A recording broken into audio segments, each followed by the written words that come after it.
केदारनाथ तीर्थ में घटित एक सच्चे भक्त और शिव साक्षात्कार की सत्य कथा। स्वागत है आपका। आज हम लेकर आए हैं एक सच्चे शिव भक्त की सच्ची कहानी। यह वाकया केदारनाथ धाम में हुआ था। केदारनाथ धाम के बारे में तो आप जानते ही होंगे, जहां देवों के देव महादेव का पवित्र और बहुत ही प्राचीन मंदिर है। यह मंदिर भोलेनाथ के 12 ज्योतिर्लिंगों में से एक है। ज्योतिर्लिंग का अर्थ है जिस शिवलिंग में स्वयं शिव जी की ज्योति विद्यमान है।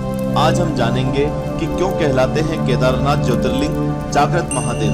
दिल थाम कर बैठना, क्योंकि आज हम जानेंगे कि कैसे बाबा केदारनाथ अपने भक्तों के लिए समय के साथ भी खेल सकते हैं। आखिर काल को रोकने की शक्ति भी तो सिर्फ इनके पास ही है, तभी तो इन्हें महाकाल भी कहते हैं। ये कहानी है एक ऐसे शिव भक्त की जिसकी भक्ति से प्रसन्न होकर बाबा केदारनाथ मंदिर के बाहर आ गए। यह कहानी नहीं, आप बीती है उस शिव भक्त की और चमत्कार है, लीला है बाबा केदारनाथ की। इस कहानी को पूरा सुनकर आपको अंदाजा हो जाएगा कि महादेव कितने दयालु हैं, बस बुलाने भर की देर है। तो दोस्तों, लाइक और कमेंट जरूर करना। ये कहानी है एक निर्धन व्यक्ति की जिसके पास शिव की भक्ति के अलावा और कोई धन नहीं था।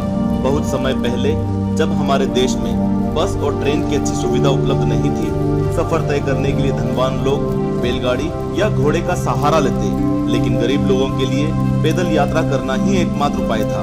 इसी समय एक निर्धन शिव भक्त ने भगवान केदारनाथ ज्योतिर्लिंग के दर्शन करने का प्रण किया और पैदल यात्रा आरंभ कर दी। उसे तो केदारनाथ का सही रास्ता भी पता नहीं था, बस विश्वास था कि बाबा केदार उसको दर्शन जरूर देंगे। लोगों से रास्ता पूछते पूछते वो आगे बढ़ने लगा और भोलेनाथ का नाम जपते जपते 2 महीने तक सफर करता रहा। 2 महीने बाद जैसे तैसे तब वो केदारनाथ मंदिर के पास पहुंचा तो उसने देखा कि मंदिर के आसपास है सन्नाटा। मंदिर बंद पड़ा है और हो रही है भारी बर्फबारी। उसके मन में बहुत से सवाल उठने लगे। जिज्ञासा भरी आंखों से वो मंदिर की ओर बढ़ता चला गया और उसे उम्मीद की रोशनी दिखाई दिए मंदिर के महंत जी, जो बाबा केदारनाथ की पूजा करके मंदिर के कपाट बंद करके अपने घर को जा रहे थे। उसने महंत जी से कांपती हुई आवाज में बोला, पंडित जी, मैं बाबा केदारनाथ के दर्शन करना चाहता हूँ, कब होंगे मुझे मेरे प्रभु के दर्शन? इसके बाद जो पंडित जी ने कहा वो सुनकर शिव भक्त के पैरों के नीचे से जमीन खिसक गई। पंडित जी ने उसे बताया कि मंदिर के पट अब 6 महीने के लिए बंद हो गए हैं और अब 6 महीने से पहले मंदिर के पट नहीं खुलेंगे। आप भी सोच रहे होंगे, भाई आखिर ऐसा क्यों? तो जान लीजिए कि केदारनाथ ज्योतिर्लिंग धाम मंदिर साल में सिर्फ 6 महीने के लिए खुलता है और बाकी 6 महीने बंद रहता है।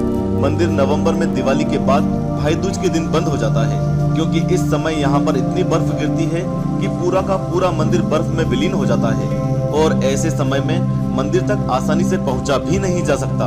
और अप्रैल के महीने में अक्षय तृतीया के दिन मंदिर के पट खोले जाते हैं और बाबा केदार अपने भक्तों को दर्शन देते हैं। शिव भक्त के कानों में जब पंडित जी की ये बात पड़ी तो उसके होश उड़ गए, गला भर आया और आंखों से आंसुओं की धार बहने लगी। थोड़ी देर तक तो उसके गले से कोई आवाज ही नहीं निकल पाई। एकाएक वो रोते हुए बोल पड़ा, पंडित जी, मैं 2 महीने तक पैदल चलकर बहुत दूर से आया हूँ। मैं बहुत गरीब हूँ। ऐसी ठंड में मैं कहाँ जाऊँगा? आप सिर्फ मुझे एक बार मेरे भोले बाबा के दर्शन करने दो। लेकिन पंडित जी कहाँ उस गरीब की बात सुनने वाले थे। अगर कोई धनवान व्यक्ति होता भी तो कोई बात थी, लेकिन ये तो एक गरीब था जिसके पास उस वीराने में ना खाने का कोई जुगाड़ था और ना ओढ़ने का। बातों बातों में पंडित जी ने उससे कह दिया कि या तो 6 महीने बाद आओ या फिर 6 महीने तक यहीं रुक जाओ, लेकिन तुम ऐसी ठंड में यहाँ एक रात भी नहीं रुक सकते, इसलिए अपनी जान बचाओ और वापस लौट जाओ। 6 महीने बाद मैं मंदिर के पट खोलूंगा, तब चैन से देख लेना अपने भोले बाबा को। इतना कहकर पंडित जी चले गए। धीरे धीरे रात का अंधेरा और गहराता जा रहा था। आसमान से आफत बनकर बर्फ गिर रही थी और बर्फीले पहाड़ों की ठंडी कटीली हवा मानो शरीर में सुराख कर रही थी। लेकिन वो बैठा रहा, शिव का ध्यान करते हुए। उसने मन में प्रण किया कि बाबा केदार के दर्शन किए बिना वहां से हिलेगा भी नहीं। उसका शरीर इतना कांप रहा था मानो अभी पल 2 पल में उसके प्राण निकल जाएंगे। तभी उस अंधेरे में एक रोशनी दिखती है। उसने देखा कि एक अघोरी बाबा उसके पास चले आ रहे हैं।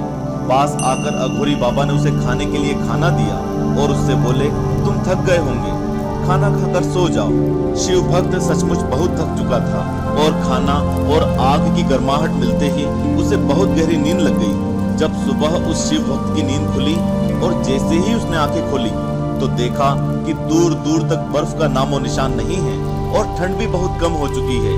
यह देखकर वह सोचने लगा कि पंडित जी ने तो कहा था कि यहाँ अगले 6 महीने तक बर्फ गिरेगी, लेकिन अचानक ये क्या हो गया। फिर उसे उस अघोरी बाबा की याद आई। वो यहाँ वहाँ दौड़कर उन्हें ढूंढने लगा, लेकिन वो बाबा कहीं नहीं मिले। थक हार कर शिव भक्त मंदिर के पास ही बैठ गया। तभी उसने देखा कि दूर मंदिर के पंडित जी अपने सेवकों के साथ मंदिर की ओर आ रहे हैं। शिव भक्त ने भारी जिज्ञासा से पंडित जी से पूछा कि क्या मंदिर के पट आज ही खुलेंगे।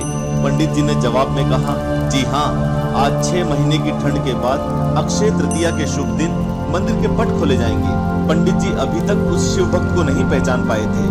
पंडित जी की बात सुनकर शिव भक्त बोला, महाराज 6 महीने बाद, लेकिन आप तो कल रात में ही पट बंद करके गए थे और आपने ये भी बोला था कि अगले 6 महीने तक मंदिर के पट नहीं खुलेंगे। यह सुनकर पंडित जी ने अपने दिमाग पर जोर डाला और बोले, तुम तो वही हो ना जो 6 महीने पहले दर्शन के लिए आए थे, लेकिन पट बंद होने के कारण दर्शन नहीं कर पाए थे। तब उस शिव भक्त ने कहा कि पुजारी जी, मैं तो कल ही यहाँ आया था और रात में यहीं सोया था और आज आप आ गए। 6 महीने कहाँ से हो गए। शिव भक्त की बात सुनकर पुजारी जी ने सोचा कि ये कैसी बहकी बहकी बातें कर रहा है, और दूसरी ओर पुजारी जी के दिमाग में बाबा केदारनाथ के चमत्कारों के बारे में ख्याल आ रहा था। पुजारी जी ने कहा, हे शिव भक्त, तुम्हारे साथ कल रात क्या हुआ, मुझे विस्तार से बताओ। शिव भक्त ने रात को जो भी याद था पुजारी जी को बताया। उसने बताया कि एक अघोरी बाबा मेरे पास आए, उन्होंने मुझे खाना दिया और मेरे लिए आग भी जलाई, और आज सुबह जब मैं उठा तो वो कहीं नहीं दिखे। यह सुनकर पुजारी जी और उनके साथियों की आंखें भर आई, मानो अभी सब रो पड़ेंगे। कांपती हुई आवाज में पुजारी जी ने कहा कि कैसे दिखते थे वो अघोरी बाबा। शिव भक्त ने अपनी आंखें बंद की और बोला, एकदम अघोरियों की तरह, पूरी तरह से वैरागी, शेर की छाल बदन पर लपेटे हुए, हाथ में त्रिशूल, माथे पर त्रिपुंड, शरीर पर भस्म, रुद्राक्ष की बहुत सी माला पहने हुए थे वो अघोरी बाबा। बस इतना सुनकर पुजारी जी और उनके सभी साथी हर हर महादेव कहते हुए उस शिव भक्त के चरणों में गिर गए। सबकी आंखों से आंसुओं की धाराएं बह रही थी। सभी के शिव के प्रति भाव उमड़ रहे थे।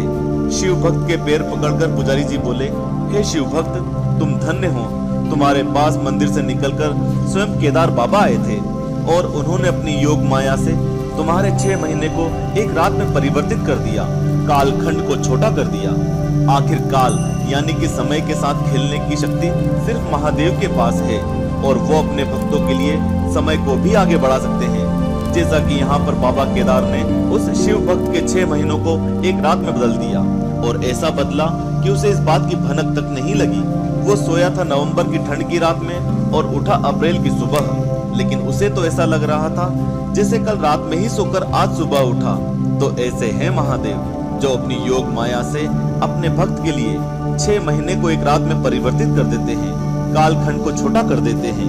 पुजारी जी ने भक्त से यह भी कहा कि यह सब तुम्हारी सच्ची भक्ति और श्रद्धा के कारण हुआ है।